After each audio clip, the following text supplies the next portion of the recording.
You are now listening to North Production Beats.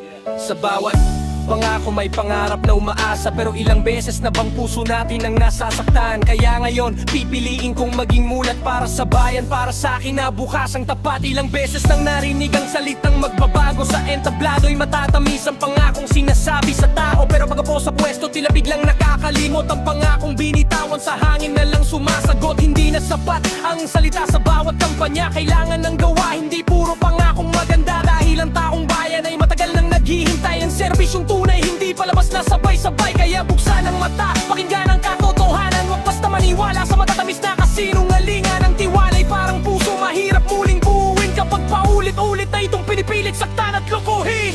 Ayaw ko nang magtiwala sa pangakong nauwi lang sa wala.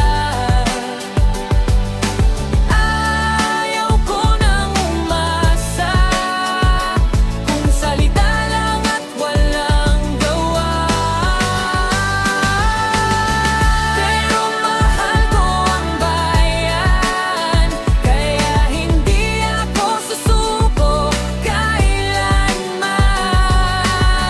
Sa puso ko'y may pag-asa para sa Pilipinas na tapat at malaya.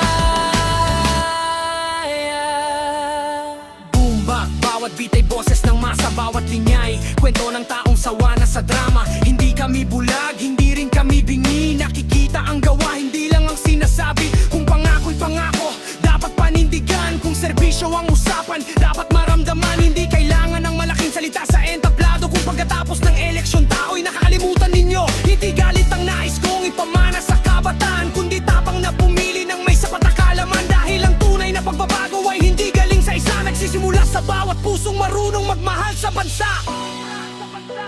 At kung minsan man ay nawawalang tiwala, huwag hayaang mawala rin ang pag-asa. Dahil ang bayan natin ay ating tahanan, at ang kinabukasan ay nasa ating mga kamay. Ayaw ko nang magtiwala sa pangakong nauwi lang sa wala. Ayaw ko nang umasa kung salita lang at walang gawa. Pero mahal ko ang bayan, kaya patuloy akong lalaban. Hindi para sa pangalan, kundi para sa kinabukasang may katapatan. Minsan man ang pangako kailangan,